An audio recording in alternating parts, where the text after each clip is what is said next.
Olá a todos! O tema da minha aula é manejo populacional ético de cães e gatos e suas preocupações bioéticas. Meu nome é Rosângela Gebara, eu sou médica veterinária e eu gostaria de agradecer o convite novamente para palestrar aqui no curso de Lemas Éticos na Medicina Veterinária. Quando a gente fala de manejo populacional de cães e gatos, é muito importante a gente entender o contexto, a gente entender quantos animais existem naquele local que a gente vive, qual o tamanho dessa população, qual o tamanho do desafio.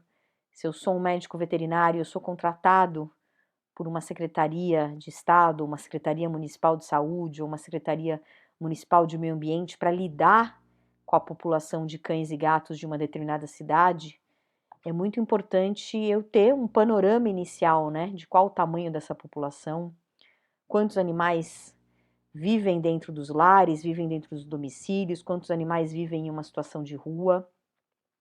Infelizmente é muito difícil a gente obter dados dessa população que vive em situação de rua, muitas vezes os animais abandonados ou os animais errantes. Mas a gente tem alguns dados do Brasil, principalmente de uma pesquisa nacional de saúde, que foi publicada em 2019, que trouxe números bastante importantes e expressivos. De acordo com essa pesquisa, de acordo com a estimativa que foi feita, eles encontraram cães em aproximadamente 33 milhões de unidades domiciliares no Brasil, naquele momento. Estimaram uma população total de cães domiciliados, cães com tutores, de 54,2 milhões e gatos domiciliados de 23,9 milhões, encontrados em 14 milhões de unidades domiciliares. Essa pesquisa mostrou que existem mais cães do que crianças até 12 anos no Brasil, que na época o número que eles apresentaram foi de 44,9 milhões de crianças. Então, qualquer programa governamental, qualquer política pública que for feita em nosso país tem que levar em consideração que quase 50% dos lares brasileiros têm pelo menos um cão e quase 20% dos lares brasileiros têm pelo menos um gato.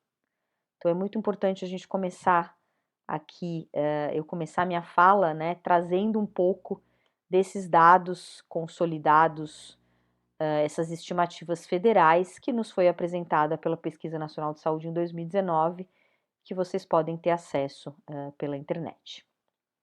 Quando a gente fala de números mundiais, a coisa complica um pouco mais. Se já é difícil a gente contar quantos cães e gatos vivem numa cidade pequena, imagina quando a gente vai contar num estado, num país, num continente, e quando a gente vai, obviamente, tentar consolidar esses números em termos mundiais. Existem algumas estimativas baseadas na população humana. A gente tem 7 bilhões de pessoas vivendo no globo terrestre, então estima-se que existam 900 milhões de cães e 600 milhões de gatos. E tem uma estimativa também da Organização Mundial de Saúde de 740 milhões de cães que vivem soltos. Esses animais, na verdade, têm acesso à rua e são os considerados cães errantes. Essas estimativas elas vieram muito dos estudos para controle da raiva humana, onde 98 a 99% da raiva humana é transmitida através da mordedura canina, principalmente de cães que têm acesso à rua, né, os chamados cães errantes. Existem algumas estimativas da Humane Society International, que foram publicadas em 2019, onde eles falam que dessa grande população de cães no mundo, que eles estimaram, né, de 740 milhões de cães vivendo soltos, 900 milhões no total, eles estimaram que entre 17% e 24% desses cães vivem como animais de estimação. Estimando aí 470 milhões de cães que vivem como animais de estimação e 370 milhões de gatos. A densidade populacional que a gente encontra nos diferentes países, ela varia bastante. Tem países com uma grande quantidade de cães, com uma grande densidade, quando a gente compara a população de cães e a população humana, com mais de 30 cães para cada 100 habitantes. um cão para cada 3 habitantes, ou densidades muito baixas, por exemplo, como o Egito, onde você tem menos que um cão para cada 100 habitantes dentro do território egípcio. E como esses cães são aceitos, são percebidos pela população onde eles vivem, onde eles convivem, a gente sabe que essa convivência entre cães e seres humanos, ela estima-se que tenha mais de 15 mil anos, né? Mas a gente tem diferentes níveis e tipos de aceitação em relação aos cães e gatos. Em alguns países, os cães são considerados divindades, como por exemplo no Nepal, a gente pode ver aqui nessa foto. Existe uma comemoração anual onde eles cultuam, né, essa espécie. Em muitos países, os cães são considerados produtos, coisas que as pessoas compram, vendem e muitas vezes podem até descartar quando elas bem quiserem. Apesar de existem leis protetivas, os animais acabam sendo ainda considerados produtos, bens. E em algumas partes do mundo, em alguns países da Ásia, do sul da Ásia, esses animais eles são considerados fonte de proteína, como outros animais que são explorados em outros países, como porcos, galinhas e bovinos, e eles são comidos realmente como proteína. Aqui a gente pode ver uma foto do Festival de Yulin, que fica numa região bem delimitada da China e acontece uma vez por ano, onde a carne principal servida nesse festival é a carne de cães. Alguns dados que são trazidos pela Humane Society dos Estados Unidos, que em 2018 estimou que existiam 12 milhões de cães e 58 milhões de gatos nas ruas dos Estados Unidos, né, vivendo nas ruas. Aqui a gente vê uma grande quantidade de gatos, principalmente porque existem muitas colônias de gatos de vida livre nos Estados Unidos, gatos ferais, e existem muitos trabalhos que contam, né, que conseguem fazer um censo, aí uma estimativa dessas populações. E a Humane Society já falava que 6 a 8 milhões desses animais entram todos os anos nos 3.500 abrigos que fazem parte da Humane Society.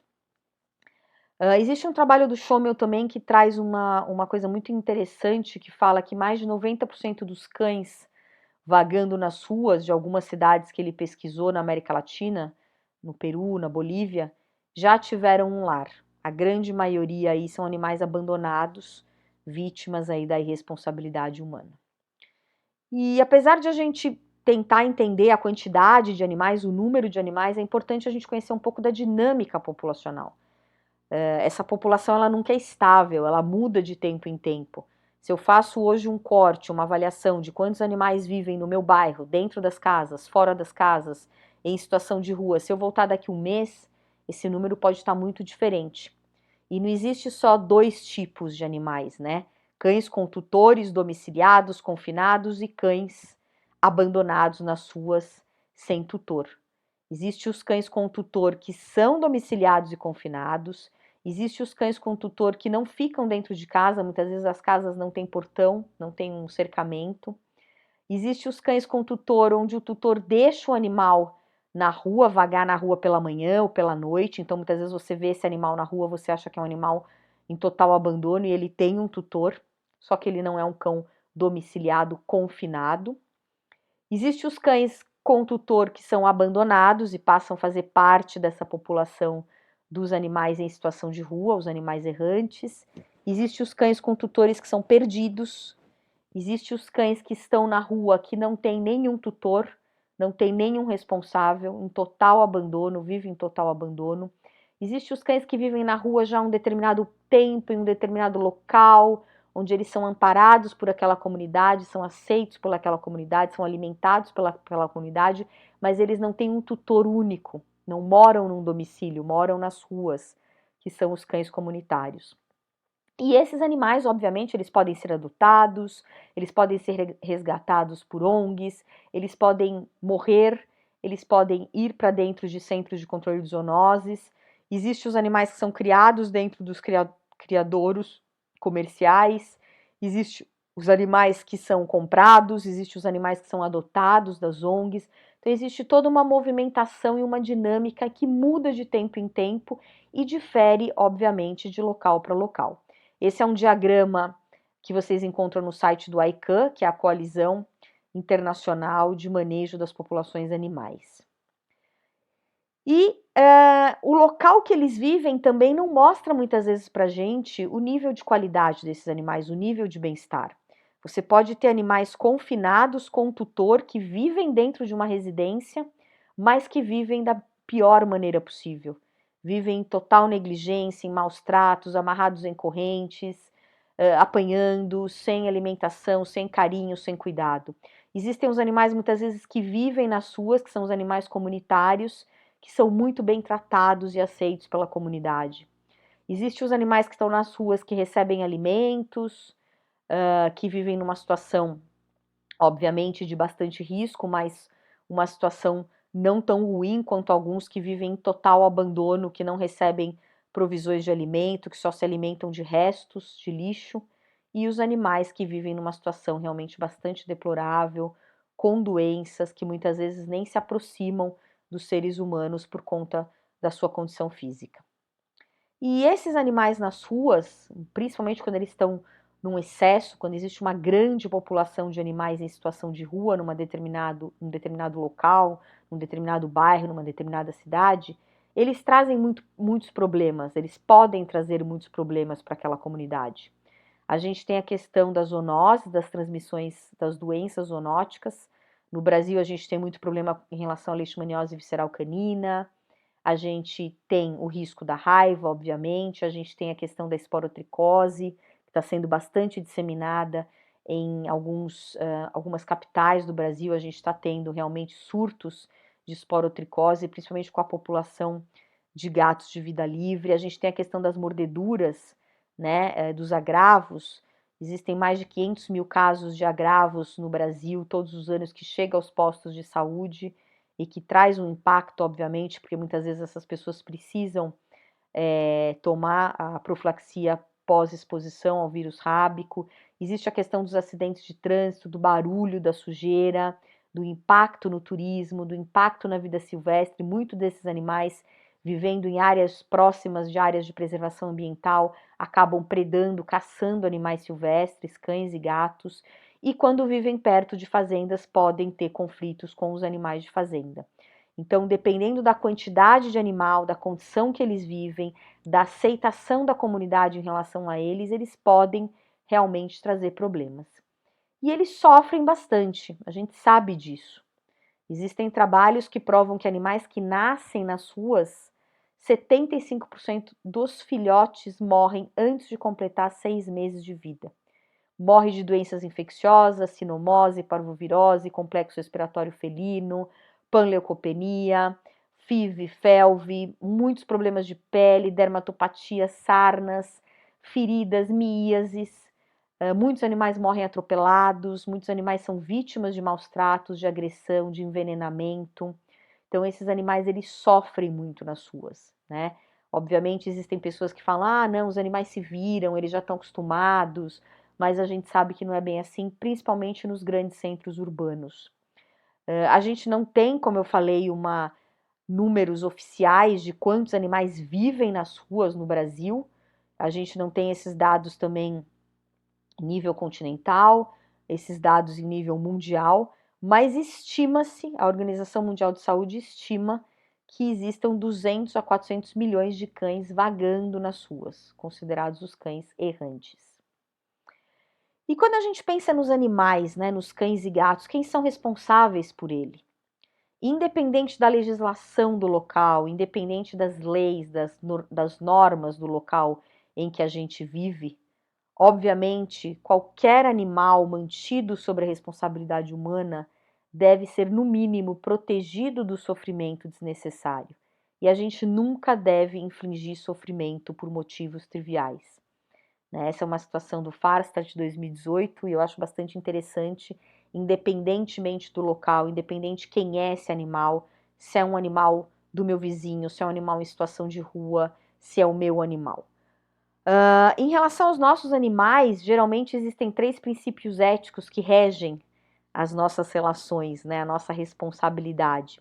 Existe o princípio utilitário, que muitas vezes é o princípio mais utilizado, aí eu vou tratar bem meus cães, eu vou tratar bem meus gatos, eu vou dar comida para o meu animal para que ele não me ataque, eu vou dar comida para aquele animal para que ele não morra, eu vou vacinar ele para que ele não pegue uma doença e não transmita uma doença para minha família, né? Então eu vou cuidar bem dele para ele me servir como um bom cão de guarda, como uma companhia para os meus filhos. Então é o princípio utilitário aí regendo, né? Tendo uma interferência maior. Existe o princípio parental, então a pessoa comprou um animal, a pessoa adotou o animal, ela se sente dono, ela se sente pai e ela tem a obrigação de cuidar por essa questão. E existe, obviamente, o princípio do direito animal. Eu preciso tratar bem os animais porque os animais têm um valor intrínseco, um valor próprio. Eles têm direitos, né? É um princípio baseado no direito animal.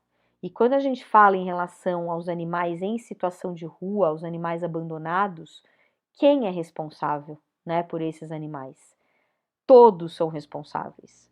As pessoas, os cidadãos, as pessoas que transitam na rua. Eu não posso sair da minha casa com o meu carro e simplesmente atropelar um cão que está na frente do meu portão, né? Eu tenho uma obrigação moral com esse animal. Esse animal tem um valor intrínseco.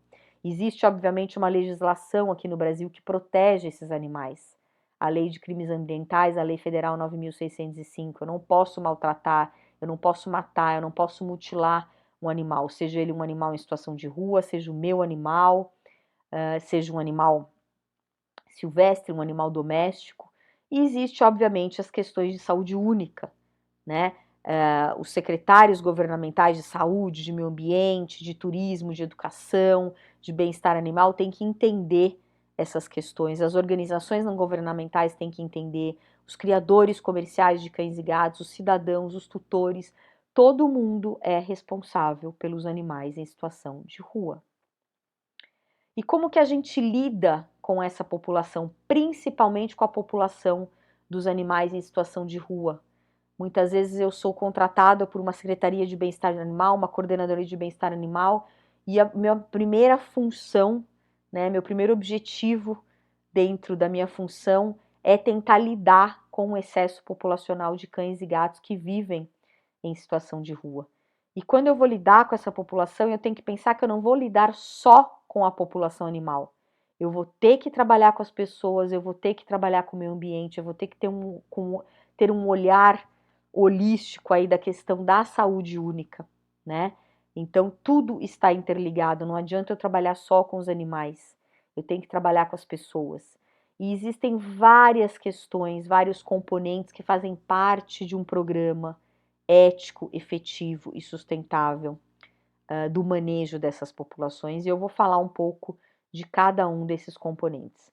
Não é só o controle reprodutivo, não é só a vacinação, a vermifugação, não é só a identificação e registro, eu tenho que trabalhar fortemente em educação, eu tenho que mudar o comportamento das pessoas, eu tenho que mudar o comportamento delas, como elas cuidam de seus animais, eu tenho que melhorar o nível de guarda responsável, para essas pessoas aderirem a todos esses programas e para eu diminuir as minhas taxas de abandono, eu tenho que trabalhar com os recursos do ambiente, então eu tenho que ter uma visão bem ampla aí de que são vários componentes e todos têm a sua importância dentro de um programa de manejo de cães e gatos, de um manejo populacional que seja ético, efetivo e sustentável.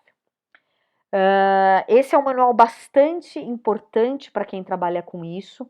Vocês encontram ele no site do ICAN, da Coalizão Internacional de Manejo da População Animal. É uma coalizão formada por várias organizações internacionais. E nesse manual, a primeira vez que ele foi publicado foi em 2012, depois ele foi revisto em 2019. Na verdade, em 2007 foi a primeira publicação dele, depois ele teve uma revisão e agora essa última atualização em 2019, que traz mais ou menos o que eu falei no slide anterior, né? Quais são os serviços que devem incluir o manejo da população canina.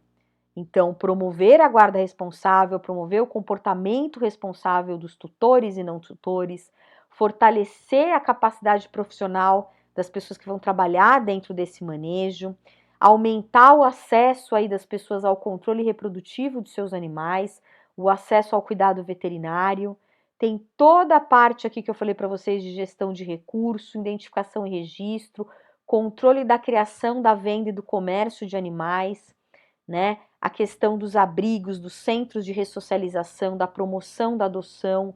Então, tudo isso está amparado e deve ser amparado por leis, por normativas para garantir a sustentabilidade, logicamente por ações, por atividades, por forças-tarefas, pela defesa, né, pela advocacia em prol dos animais e principalmente aí pelo envolvimento de todos, pelo envolvimento da comunidade.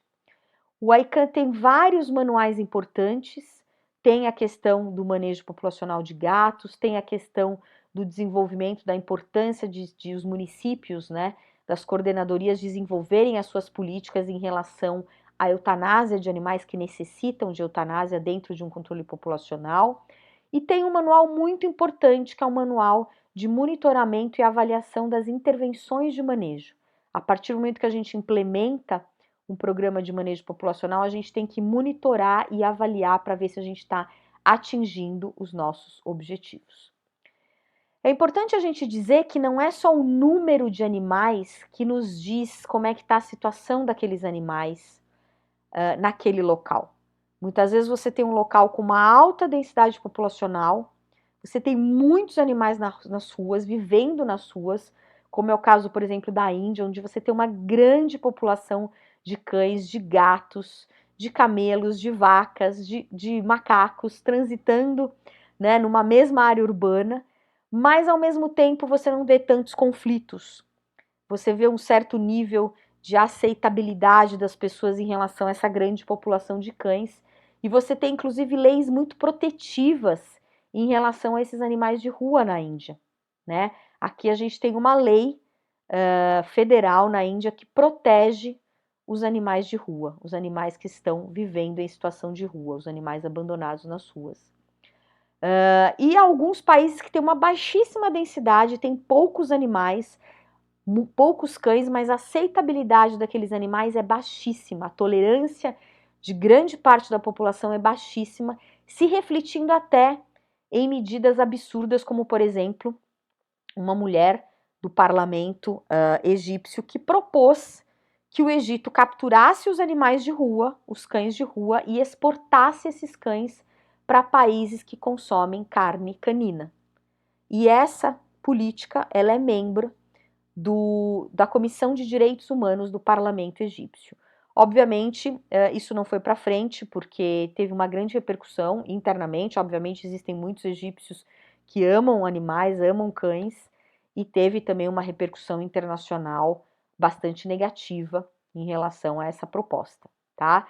Então, nem sempre é só a questão do excesso do número, mas é a questão cultural também, trazendo aí a questão do conflito entre esses animais e as pessoas. Uma coisa que é muito importante também é a questão da capacidade que as ruas daquele local, daquela cidade, daquele estado, daquele país têm de manter aqueles animais. É a chamada holding capacity, né? Isso passa pela aceitação das pessoas, as pessoas que alimentam esses animais na rua, o tipo de alimento, o tipo de abrigo, o tipo de proteção que aqueles animais vão encontrar. Tem locais que você tem uma holding capacity melhor para gatos, então você vai encontrar muito mais gatos em situação de rua, vivendo nas ruas, se mantendo, se reproduzindo, mantendo aquela população grande. Tem lugares que você vai encontrar uma aceitação maior e uma capacidade de manter, por exemplo, a espécie canina. E muito do que a gente tem em relação ao número de animais abandonados e a situação que esses animais vivem, o nível de bem-estar desses animais, tem a ver com o nível de guarda responsável das pessoas. Quanto mais responsável aquela comunidade, mais aquela comunidade vai aderir ao controle reprodutivo, à castração, à vacinação, mais aquela comunidade vai manter os seus animais, né, mais domiciliados, mais controlados, e você vai ter menores índices de abandono, tá? Então, quanto maior o nível responsável, menor a quantidade de animais errantes. Isso é uma regra, mas existem alguns locais onde você tem um nível de guarda responsável, mas a cultura faz com que os animais vagueiem nas ruas, né? Por exemplo, a gente tem um exemplo da ilha de Bali, na Indonésia. Lá não tem muros, as casas não têm muros, e por mais que as pessoas cuidem muito bem dos seus animais, castrem seus animais, vacinem seus animais, os animais nunca vão estar restritos dentro de uma casa, porque eles têm acesso à rua até pela própria conformação ali das residências e dos aglomerados nas áreas mais urbanas de Bali. Infelizmente, muitos países ainda abrem mão de tentativas de solucionar esse excesso populacional de cães e gatos que vivem nas ruas das piores maneiras possíveis. E isso não é só há 50 anos atrás, há 80 anos atrás, quando a gente tinha a questão do controle da raiva, há 30 anos atrás, né? A gente tem dados e fatos recentes mostrando isso.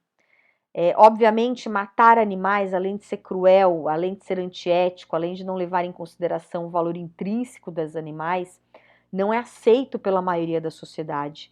É oneroso, não é sustentável e não é efetivo para controlar o número de animais, para diminuir o número de animais. Simplesmente eu tiro os animais de um determinado local, ou eu mato esses animais e rapidamente vai haver um repovoamento daquele local, né? A gente cria um espaço ali que é o chamado efeito vácuo e isso não tem uma eficácia a médio e longo prazo. Para vocês lembrarem rapidamente desse caso muito triste que aconteceu em Santa Cruz do Arari, em junho de 2013, no Pará, um município pequeno, fluvial do Pará, onde o prefeito resolveu controlar, né, a população de cães da cidade. Ele achou que tinha muitos cães abandonados nas ruas da cidade e falou para os munícipes pegarem os cães, principalmente, levarem para uma área ali portuária, que ele iria pagar R$10 por fêmea e R$5 por macho.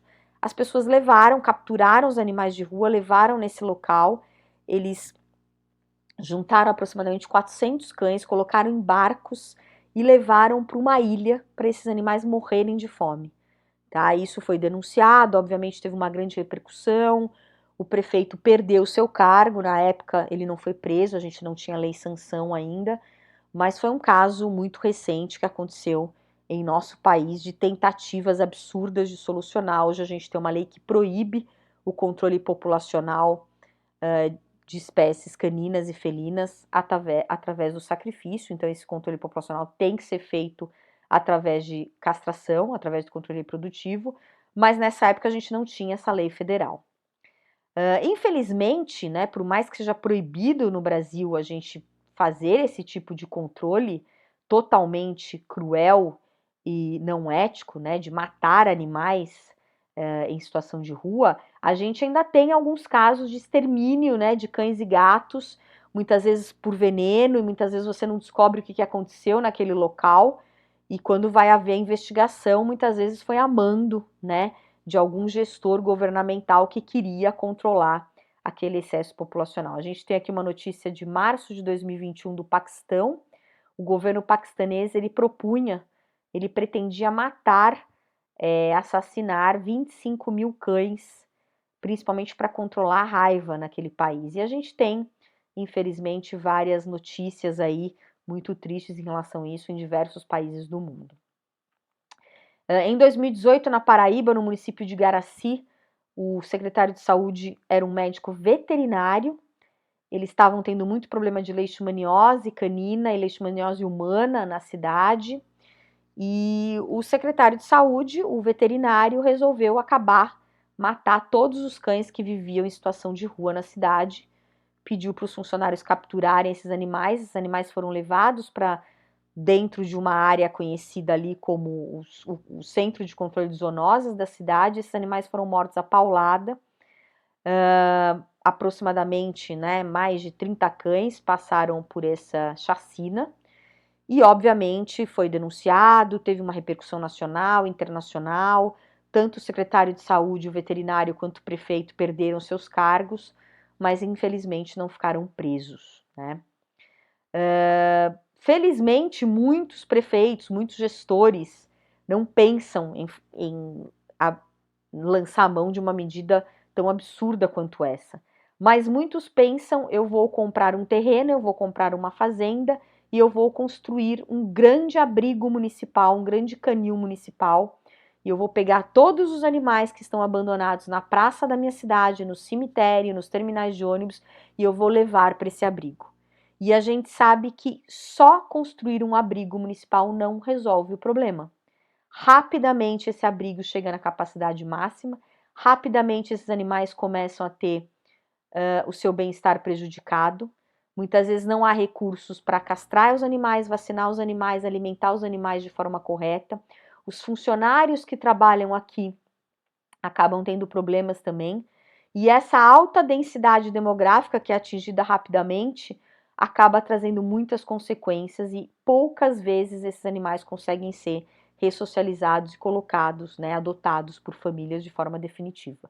É óbvio que é importante o município ter um centro, né, de acolhimento temporário dos animais, de ressocialização, de reabilitação dos animais. Um animal que acabou de ser retirado, por exemplo, de uma situação de maus tratos, passou por uma cirurgia, precisa ser tratado, precisa ser reabilitado, ressocializado para poder ser adotado, mas não simplesmente virar um depósito de animais, né? Se o município só lança a mão dessa estratégia de construir um abrigo, de construir um canil municipal e pegar todo animal abandonado e levar para esse local, simplesmente ele está tirando água de uma canoa furada.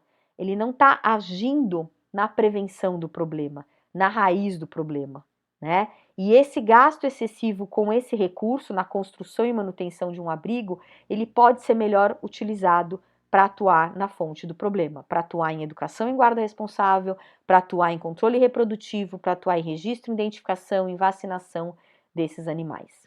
Então, lembrando, né, quando a gente vai implementar um programa ético, um programa abrangente, um programa sustentável de manejo de populações de cães e gatos, a gente tem que pensar em várias estratégias. E essas estratégias, elas têm que ser implementadas praticamente ao mesmo tempo. O ideal é que elas sejam implementadas praticamente ao mesmo tempo. Obviamente que eu posso começar com um programa de controle reprodutivo, eu posso começar idealmente fazendo um levantamento, fazendo um censo canino e felino, fazendo a identificação dos animais, o registro dos animais, mas é importante que eu lance mão das outras estratégias o mais rápido possível para eu atingir o meu objetivo também o mais rápido possível. Durante esse percurso aí da implementação de um manejo populacional de cães e gatos, a gente encontra muitas vezes diversas dificuldades. E existem algumas situações que trazem alguns dilemas de cunho ético. Como a gente vai resolver isso? Qual é a melhor saída? Qual a melhor alternativa? Quando a gente tenta captar recurso, alocar recursos de uma Secretaria de Saúde, de uma Secretaria de Meio Ambiente, para trabalhar no manejo populacional de cães e gatos, muitas vezes a gente escuta, né, principalmente dentro da Secretaria de Saúde, a saúde humana precisa de mais dinheiro que a saúde dos animais. Eu não posso gastar 100 mil reais, 500 mil reais, 1 milhão de reais para castrar cães, sendo que eu preciso implementar, eu preciso melhorar meu programa de vacinação infantil do meu município, eu preciso melhorar o meu programa de assistência às mulheres grávidas, eu preciso melhorar outros serviços aí, né, do núcleo de assistência à saúde da família, mas o que as pessoas não entendem é que a saúde animal está interligada à saúde humana. Quando a gente entende o conceito, né, de One Health, de uma só saúde, de saúde única, eu vou entender que todo o dinheiro gasto com o manejo populacional de cães e gatos, com o controle sanitário desses animais, com a melhoria da vida desses animais, eu estou economizando com problemas na saúde pública, né? Quando a gente está tentando implementar um programa de manejo e aparece um surto zoonótico, muitas vezes atrapalha. Principalmente quando é um surto de uma zoonose, de uma doença que tem um alto custo, doenças incuráveis, leishmaniose, esporotricose. Esporotricose tem cura, leishmaniose tem a remissão clínica, mas não tem uma cura parasitológica. Então isso atrapalha muitas vezes, né? Porque muitas vezes precisa se lançar mão de medidas que não são tão fáceis de se implementar a médio e longo prazo, ou a curto prazo. Existem alguns dilemas éticos no meio do caminho, né? A questão da guarda de animais de estimação por moradores em situação de rua, que estão nas ruas, a guarda de animais de estimação por pessoas que em extrema vulnerabilidade, Muitas vezes a pessoa não tem condições nem de cuidar dos próprios filhos e tem animais de estimação e ambos são negligenciados. Será que a gente pensa, será que essas pessoas têm o direito de ter esses animais? Elas têm o direito de ter esses animais, mas elas ao mesmo tempo precisam cuidar bem. Então a gente precisa dar uma assistência para essas pessoas. A guarda de animais de estimação por pessoas que vivem em áreas de risco para desastres naturais, que vivem, por exemplo, em áreas de montanha que tem um alto risco aí de deslizamento, de desabamento. Será que eu posso permitir que aquelas pessoas vivam lá? E será que eu, como coordenador de uma coordenadoria de bem-estar animal, posso permitir com que essas pessoas tenham animais e coloquem esses animais também numa situação de risco? A questão do controle dos criadores, do comércio, da aquisição de animais de estimação. A questão da identificação e registro. Eles devem ser obrigatórios, eles devem ser gratuitos, eles devem ser pagos. Como é que funciona essa questão da legislação? Qual que é o melhor tipo de programa para eu ter adesão dentro do meu município? Eu preciso conhecer o perfil dos meus munícipes. A questão da manutenção dos cães e gatos comunitários nas ruas. Muitas vezes você tem animais que vivem há muito tempo num determinado local e de uma hora para outra começam a gerar conflitos ou começam a não ser aceitos por parte daquela comunidade, são aceitos pela outra parte. O ideal é que esses animais não vivessem nas ruas, que a gente colocasse, realocasse esses animais, conseguissem famílias que adotassem esses animais. Mas infelizmente a gente não consegue. Por isso muitos municípios lançam mão de programas mesmo de assistência a esses animais comunitários.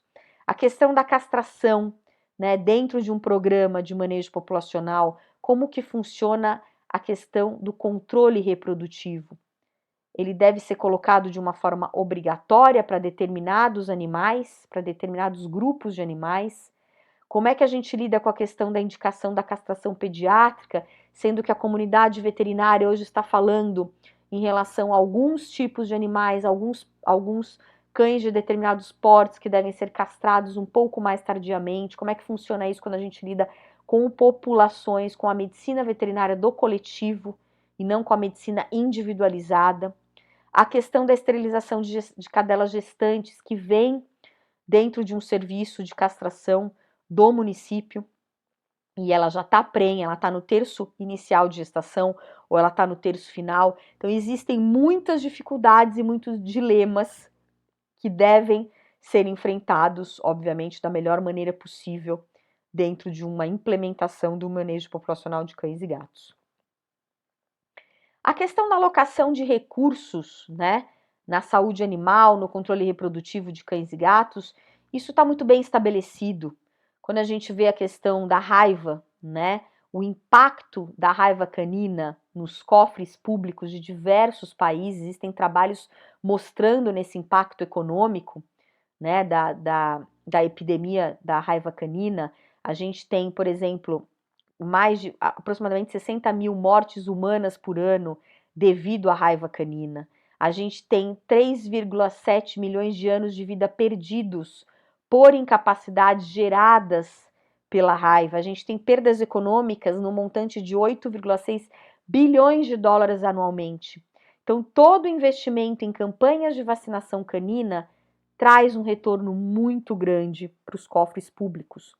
Esse trabalho mostra que cada dólar investido em vacinação canina e ações de manejo populacional de cães e gatos pode economizar 14 dólares da saúde pública, tá? Então é muito importante a gente entender de quanto mais investimento o município, o governo faz em prevenção, em manejo populacional através da vacinação, da castração em massa, da educação em guarda responsável, mais ele vai estar economizando com tratamento de agressões de mordeduras, mortes por raiva, hospitalizações por esporotricose, por leishmaniose, menos gasto na saúde pública ele vai ter, tá? Então é muito importante entender essa abordagem da saúde única.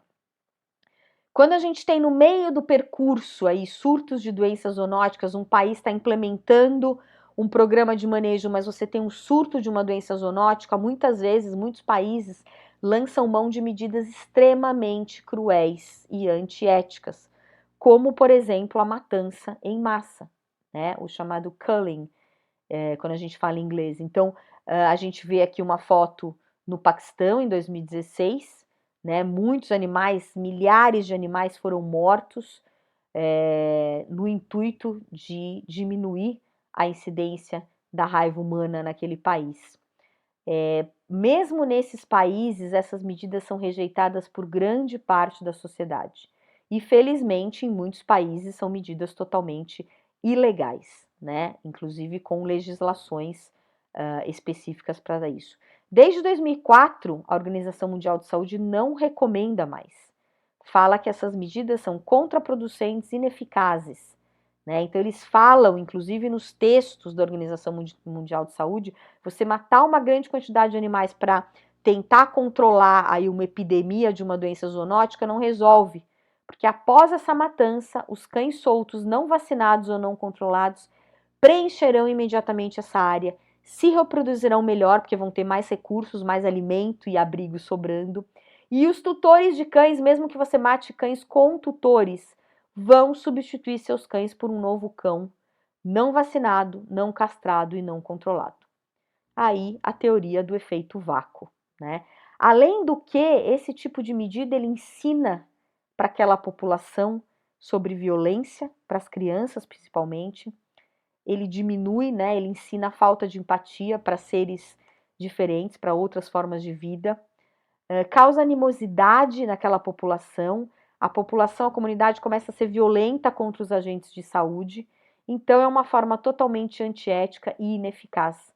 Mas infelizmente a gente encontra esse problema quando a gente vai tentar implementar um programa de manejo e há um surto de uma doença zoonótica importante.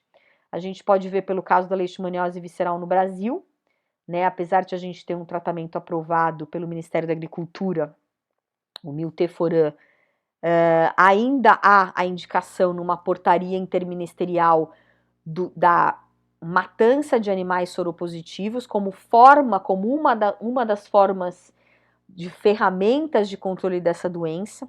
Nas últimas 2 décadas, a gente teve quase que 1 milhão de cães sacrificados com o objetivo de se controlar a leishmaniose visceral, e a gente vê que não foi possível, né? A gente teve uma expansão, obviamente o Ministério da Saúde hoje está tentando implementar outras ferramentas, encoleiramento, né, com coleiras repelentes de cães em cidades com alto índice aí de número de casos de leishmaniose visceral em humanos, né, e aqui a gente vê os estados onde tem o maior número de casos, né, de leishmaniose humana.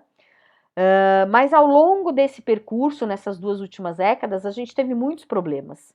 Então, a gente teve muito desmatamento, a gente teve falta de ações do controle do vetor, é dificílimo controlar o mosquito palha, a gente sabe disso, né, pelas características do mosquito, mas a gente precisa fazer educação em saúde, a gente precisa implementar políticas preventivas de encoleiramento em massa dos animais, com coleiras repelentes, a vacinação, e a gente precisa melhorar, obviamente, toda essa questão dos testes, né? E como lidar com esses casos positivos de animais com tutores, obviamente, e nos casos de animais positivos de animais sem tutores, tentar implementar aí uma viabilidade de tratamento e controle desses animais.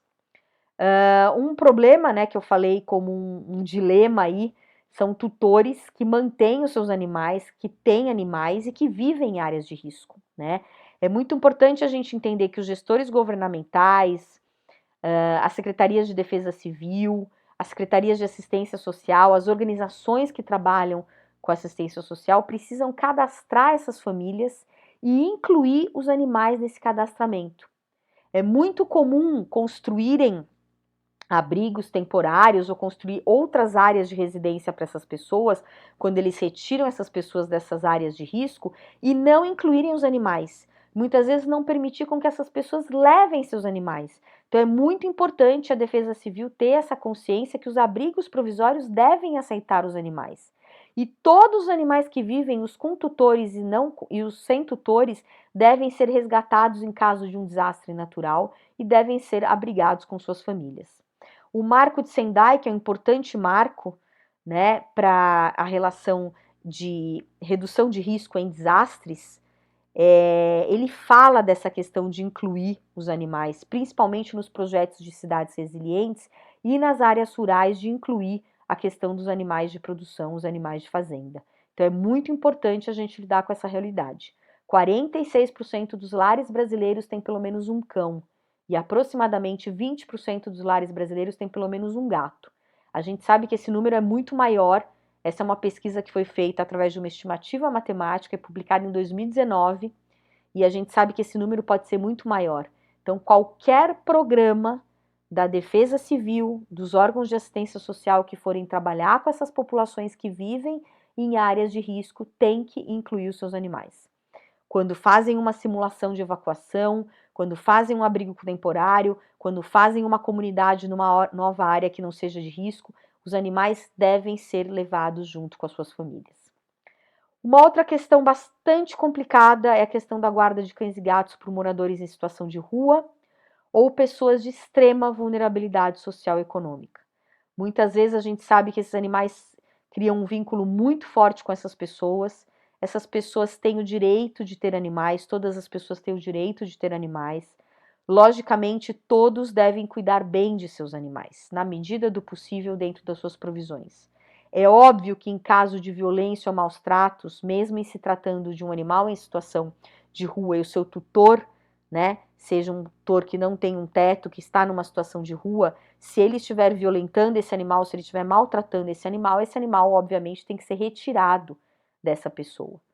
Mas se esse animal criou um vínculo, está sendo bem cuidado, está sendo bem tratado, os gestores públicos, as organizações, os cidadãos devem ajudar essas pessoas a cuidarem bem de seus animais e devem implementar programas, obviamente, de registro, de microchipagem desses animais, de vacinação e principalmente fazer o controle reprodutivo desses animais. Aqui é uma ONG que atua, né, com moradores em situação de rua e seus cães e gatos há muito tempo. Essa foto é do Edu Leporo, o presidente e fundador da ONG. Eles fazem um trabalho maravilhoso com essas pessoas e essas pessoas merecem, né, ter os seus animais e poderem cuidar dos seus animais com dignidade, ter uma vida digna também, né?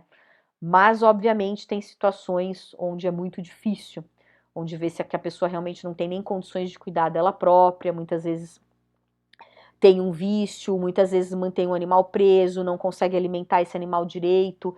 Então, todos os esforços aí devem ser para manter, obviamente, o bem-estar das pessoas e manter o bem-estar desses animais. A questão do criação de animais para comércio é uma questão bastante delicada. O ideal seria que as pessoas tivessem a consciência de não comprarem animais. Animais não são mercadorias, não são produtos. Os animais deveriam ser sempre adotados, né? Então, priorizar a adoção ao invés da compra.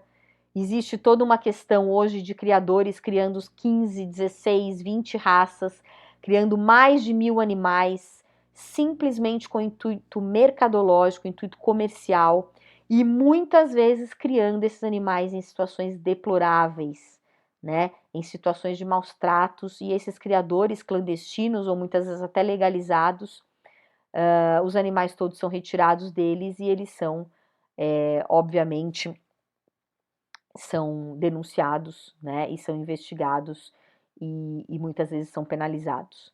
Só que a gente sabe que existe esse comércio porque muitas pessoas ainda compram animais e compram pensando num produto, né, e não num ser vivo, senciente.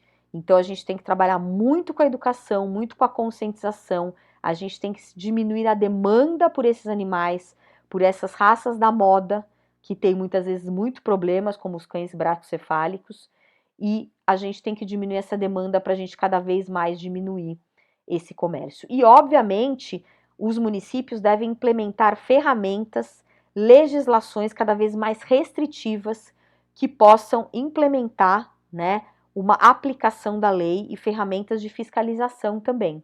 Obviamente, esses canis têm que ter um responsável técnico veterinário, tem que ter uma fiscalização da vigilância sanitária, das coordenadorias de bem-estar animal, porque senão a gente vai começar a ter situações cada vez mais próximas do que a gente vê nos Estados Unidos com as fábricas de filhote, né, com as puppy mills, onde os animais são criados em gaiolas, nunca pisam ao chão, não convivem, as fêmeas são fábricas, né, de fabricar filhotes, então uma situação muito, muito triste e deplorável, tá? E obviamente os criadores, os clandestinos e infelizmente até criadores regularizados acabam tendo muito problema para poder promover o bem-estar e o controle sanitário desses animais. Então a gente vê uma situação bastante triste e que os municípios, dentro das suas coordenadorias de manejo populacional de cães e gatos, têm que ter ferramentas de controle desse comércio. Uma outra ferramenta importantíssima é o registro e identificação, né? O registro ele deve ser feito preferencialmente num banco oficial e centralizado. Esse banco pode ser um banco estadual, idealmente a gente teria que ter um banco federal para centralizar toda essa informação, todos os dados, um registro único federal dos animais. E, obviamente, os animais, idealmente, deveriam ser identificados através de um microchip, onde você consegue fazer, logicamente, ligar o animal ao seu tutor, né? O número do microchip a um CPF. Existem vários municípios brasileiros que têm legislação que obriga o registro e identificação dos animais, mas muitas vezes você não tem como fiscalizar, você não tem ferramentas, né, de fazer a aplicação dessa lei. Os programas de registro e identificação, eles são cruciais em qualquer manejo populacional de cães e gatos. Eles devem fazer parte do processo censitário inicial da cidade, eles ajudam a identificar os tutores, eles promovem reencontro de animais perdidos, eles fortalecem a guarda responsável e eles estabelecem bases sólidas para solucionar crimes e aplicar a legislação. Se um cão é morto, se um cão é negligenciado, se um cão ou um gato passa por maus tratos, é abandonado e você consegue identificar aquele tutor, você consegue aplicar a lei, né? Então, quando ele é associado também a um recurso visual, você ajuda a coibir maus tratos. Então, é muito importante os municípios implementarem. O problema é como a gente implementa isso. A gente faz um sistema de registro e identificação gratuito, a gente faz uma educação para todo mundo aderir, a gente coloca gratuito para pessoas que não têm condições de pagar e coloca obrigatório mais pago para pessoas que têm obrigação de fazer. Como que funciona isso? Isso a gente precisa entender de acordo com a realidade local onde a gente vai trabalhar. Um programa ideal é um programa obrigatório para todos, gratuito e onde você obrigue a pessoa a fazer esse registro e identificação, como é feito em alguns países, né? Muitas vezes a gente pensa, a gente vê algumas notícias, a Holanda é o primeiro país do mundo que não tem animais abandonados. Na verdade, a Holanda já trabalha há muitas décadas com leis muito restritivas e com um programa de registro e microchipagem de todos os animais. Na Inglaterra, todos os animais acima de 2 meses, os cães devem estar microchipados. Existem 16 empresas credenciadas pelo governo. A pessoa tem que levar o animal depois de 2 meses para fazer esse microchip. Ela paga uma taxa que varia de 40 a 50 libras. E se o animal dela não estiver microchipado acima de 8 semanas e ele estiver passeando numa praça e um guarda passar um leitor de microchip e ver que esse animal não está microchipado, a pessoa pode pagar uma multa de até 500 libras. Então, na Inglaterra, desde abril de 2016, todos os cães com mais de 8 semanas devem ser registrados e microchipados. Tá? Esse é um programa que já ajudou a recolher e a reencontrar milhares de animais perdidos nas ruas, tá bom? A questão do controle reprodutivo, extremamente importante dentro de um programa de manejo populacional de cães e gatos. Eu acredito que esse é um componente extremamente importante, mas ele precisa ser um projeto permanente de controle populacional, né? A gente tem que utilizar várias abordagens, tem que ter clínicas fixas permanentes, tem que ter castramóveis para atingir áreas longínquas da cidade, atingir áreas rurais, onde as pessoas não têm acesso a levar o animal a uma clínica fixa, não tem carro. Precisa fazer multirões em áreas com uma grande quantidade de animais, em áreas com maior vulnerabilidade social. É importante fazer por saturação, que a gente chama, né, por front load. Então, você identificar na sua cidade as áreas onde tem mais animais ir lá, tentar castrar o maior número de animais possíveis, 80%, 90%, idealmente 100%, para depois você ir para outro bairro.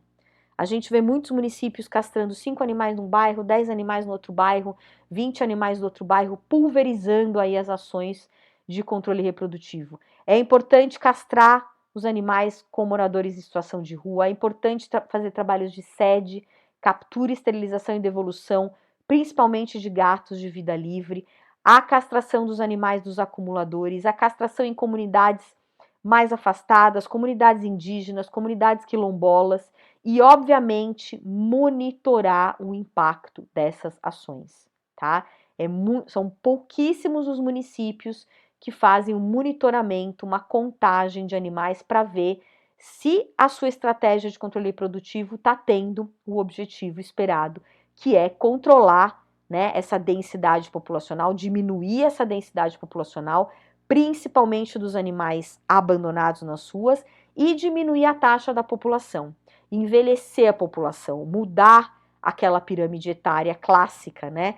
Tem muitos filhotes, poucos animais adultos e quase nenhum animal idoso. A gente quer mudar essa pirâmide etária.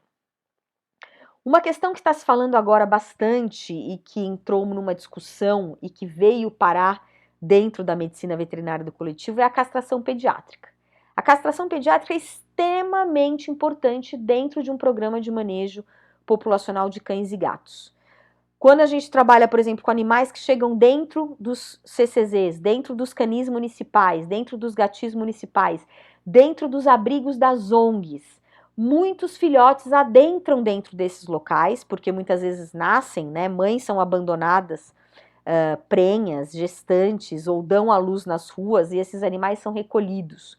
Quando a gente doa esses animais filhotes não castrados, existem trabalhos que falam que 65% dos adotantes que adotam filhotes não castrados, mesmo que eles recebam um voucher gratuito de castração para eles voltarem 2, 3 meses depois, tem trabalhos que mostram que mais de 60% dos adotantes não retornam para castrar. E aí esses filhotes vão entrar num primeiro cio, vão se reproduzir e vão continuar nesse ciclo aí, muitas vezes de abandono, tá? Então é muito importante a gente prevenir a reprodução precoce desses animais que são doados ou que estão dentro de gatis e abrigos, e obviamente quando a gente castra esses animais o mais rápido, o mais cedo possível, a gente permite acelerar esse processo de doação. Existem municípios onde é proibido você doar um animal não castrado, por exemplo, o município de São Paulo, as ONGs têm que doar os animais castrados. E aí, se você vai esperar 5, 6 meses, 7 meses para castrar esse animal vai ter que ficar 7 meses dentro do seu abrigo. Se você consegue castrar esse animal com 2 meses, você consegue doar esse animal com 2 meses e meio, tá? Então, existe uma regrinha, né? Se o animal tem 2 pounds, que é aproximadamente 900 gramas, ou 2 meses, ele já está numa idade apropriada para passar por uma castração pediátrica. É óbvio que a castração pediátrica tem que ser feita por um cirurgião que conhece a técnica, que tem expertise para fazer essa cirurgia num animal menor e, obviamente, utilizar técnicas anestésicas, o anestesista também utilizar técnicas anestésicas apropriadas para filhotes muito jovens. A castração pediátrica é endossada desde a década de 90 por grandes associações veterinárias, Associação Veterinária Americana, AVMA, Associação Veterinária Canadense, Associação Veterinária Inglesa, Associação de Hospitais Veterinários Americanos, Associação de Clínicos de Felinos. Então, várias associações endossam a castração pediátrica. Atualmente, surgiram alguns trabalhos que falaram principalmente em relação a cães e cães de grande porte ou porte gigante, que a castração pediátrica pode ter uma influência em questões, por exemplo, de problemas articulares quando esses animais forem adultos, ou questões relacionadas com alguns tipos de cânceres. Alguns trabalhos científicos vêm mostrando essa influência, principalmente para cães. Então, existem novas recomendações internacionais, isso principalmente para animais com tutores. aqueles tutores que procuram o médico veterinário e pedem uma orientação qual é a melhor época para castrar o seu animal. Então, as novas diretrizes da Associação Americana de Hospitais Veterinários indicam o seguinte: cães de raças pequenas, que terão abaixo de 20 quilos quando adultos, podem ser castrados idealmente antes do primeiro cio, entre 5 e 6 meses. Cães de raças grandes, que terão mais de 20 quilos quando adultos, a AAHA recomenda castrar após a interrupção do crescimento, que geralmente ocorre entre 9 e 15 meses de idade. E para felinos, tanto macho quanto fêmeas, o ideal é que se castre antes do primeiro cio, por volta aí dos 5 meses. Então, existem as campanhas Fix Feline by 5, tá? Então, em relação aos gatos, não precisa ter essa recomendação de aguardar o crescimento total. Isso é em relação a cães que quando adultos ficarem com mais de 20 quilos. Quando a gente fala em medicina veterinária do coletivo, quando a gente fala animais que estão dentro de abrigos, estão dentro de centro de controle de zoonoses, animais em situação de rua, aí muda um pouco essa questão da recomendação, né? E a própria Humane Society tem aí um guia de orientação. Então ele fala: gatos e gatas com tutores devem ser castrados antes de 5 meses, cadelas com tutores podem ser castradas antes de 5 meses, cães machos de raças grandes com tutores castrados após crescimento entre 12 e 15 meses, devido a esse impacto nas questões ortopédicas. Cães de raças grandes que vivem nas ruas ou em abrigos devem ser castrados antes dos 5 meses, devido a preocupações com a reprodução desenfreada e excesso populacional. Então, em acordo com essas recomendações, elas mudam de acordo com o animal. Se é um animal que vai estar dentro de uma residência, de um domicílio, com um tutor responsável, que ele pode esperar, né, a maturação sexual dele, ele pode ser castrado depois, né? Isso eu estou falando de cadelas e cães. Gatos, como a gente sabe, eles podem ser castrados antes do primeiro cio e podem, inclusive, fazer a castração pediátrica com 2 meses ou 2 pounds, né, ou 900 gramas. É muito importante a gente pensar que tem municípios que consolidaram programas de controle reprodutivo ao longo de muitos anos, mas a gente tem que entender que esses programas de controle reprodutivos, eles têm que ser permanentes. A gente só vai ver o impacto deles depois de muitos anos, né? Aqui eu destaco 3 cidades que ganharam, inclusive, o prêmio Cidade Amiga dos Animais, no quesito de controle reprodutivo, porque tiveram os seus programas de reprodutivos, os seus programas de controle reprodutivo que foram sendo mantidos ano a ano. São Paulo, desde 2001, castra em média 130 mil animais por ano, né? Então já manteve uma constância de mais de 1 milhão de cães e gatos castrados. São Paulo mantém convênio com 21 clínicas veterinárias fixas espalhadas nas diversas regiões da cidade de São Paulo, e mais 5 castramóveis atuando em formas de multirões, né, que são regidos muitas vezes por organizações não governamentais. Curitiba, desde 2010, trabalha com 5 clínicas e 2 unidades móveis. Em relação à porcentagem de cães e gatos castrados por habitante, é a cidade que tem o maior índice, né, de castração. Curitiba também faz o censo, faz a microchipagem, faz a castração pediátrica. Jundiaí faz a castração pediátrica, trabalha no sistema de saturação, trabalha com animais, castra animais comunitários, pratica sede e trabalha também com controle reprodutivo de animais de moradores em situação de rua. Muitos animais comunitários, na verdade eu peço desculpas que esse slide ficou em inglês, mas a gente tem o programa de animais comunitários também como parte dentro do programa de manejo populacional de cães e gatos, né? A gente tem aqui os animais comunitários, a gente tem aqui os animais comunitários, que são aqueles animais que estabelecem com a comunidade em que vive um laço de dependência e afeto, embora não possuam um responsável único e definido. A gente tem diversas leis estaduais reconhecendo o animal comunitário e protegendo esse animal comunitário. O animal comunitário é aquele animal que vive em situação de rua, que possui um vínculo com seus cuidadores e com a comunidade, que possui um local de permanência estabelecido e atuam muitas vezes como barreiras físicas, sanitárias e reprodutivas. Muitos municípios estão enxergando os animais comunitários até como bioindicadores, como sentinelas ambientais. Eu peguei esse quadro aqui da página do Cão Comunitário Brasil, que a Juliana Tosi tem, né, no Instagram e no Facebook, que traz bastante informação como implementar um programa de animal comunitário dentro do município ou dentro de um campus universitário. E lá fora a gente tem vários termos, né? É o cão da comunidade, é o cão da vila, é o cão pertencente à comunidade. Então, isso não é só um fenômeno do Brasil, do cão comunitário. Várias partes do mundo reconhecem aquele animal que estabelece com a comunidade que vive um laço de dependência e afeto, apesar de não ter um único responsável.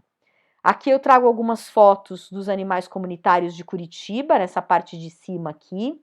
Aqui é um animal comunitário de Ponta Grossa, a cidade de Ponta Grossa, inclusive, colocou coleiras reflexivas nesses animais para evitar com que esses animais sejam atropelados durante a noite. E Curitiba, durante um bom tempo, teve um programa que foi, inclusive, apoiado aí pela uma fundação de fomento, pela Universidade Federal do Paraná. Então, os animais foram cadastrados, microchipados, vacinados, vermifugados, castrados. A comunidade, né, todo mundo conhecia esses animais que viviam e que vivem nos terminais de ônibus de Curitiba.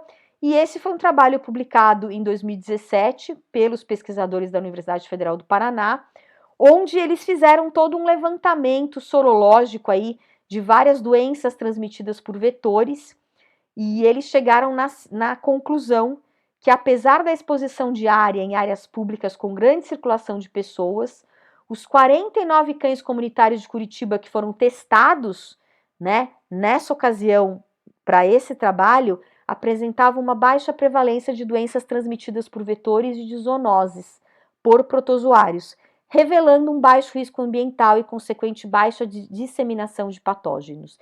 Então, muitas vezes as pessoas pensam que manter esses animais nas ruas pode trazer um grande risco.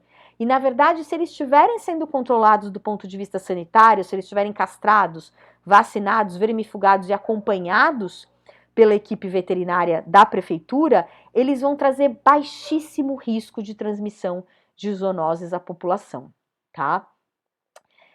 Quando a gente fala de castração, né, de controle reprodutivo, e aqui eu continuo aqui falando das nossas ferramentas importantes dentro de um programa de manejo, muitas vezes os municípios eles entendem, né, que o ideal seria obrigar os munícipes a castrar os seus animais, que dessa forma eles conseguiriam controlar essa população. Mas a gente vê que muitas vezes quando você coloca isso como uma obrigação, né, como mandatório, muitos munícipes podem esconder os seus animais, podem não castrar os seus animais e ainda mais, esconder os seus animais, né? Alguns munícipes querem que os seus animais tenham uma primeira cria e podem esconder esses animais e depois abandonam.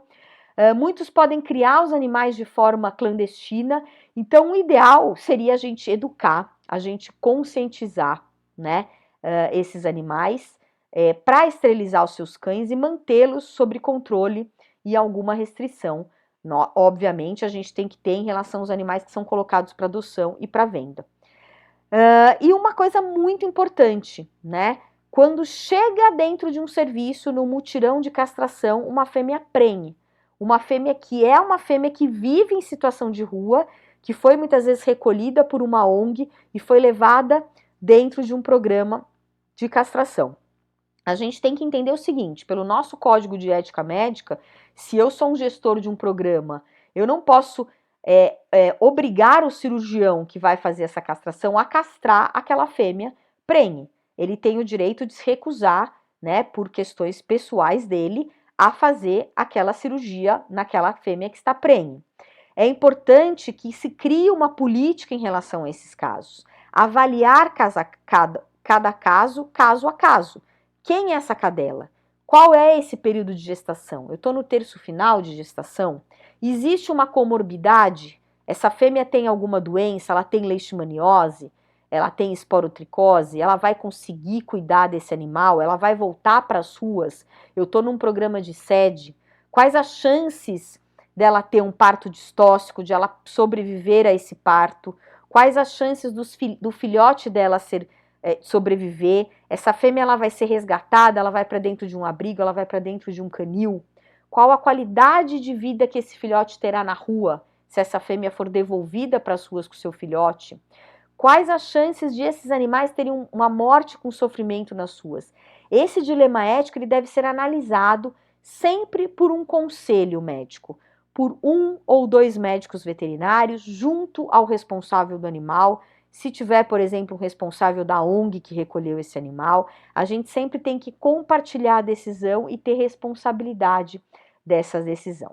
Se for decidido fazer a interrupção da gravidez, se for decidido a castração dessa fêmea gestante, se ela está no início de uma gestação, não foi possível identificar essa gestação por um ultrassom ou mesmo por um exame físico dessa cadela, e ela foi anestesiada, ela foi aberta, e só foi identificado que ela estava prenhe já na mesa de cirurgia, todo cuidado deve ser tomado para que seja feita uma interrupção da maneira mais ética possível, né? Anestesiando os filhotes para não realizar nenhum tipo de maus tratos contra esses animais e realizar a esterectomia sem causar sofrimento.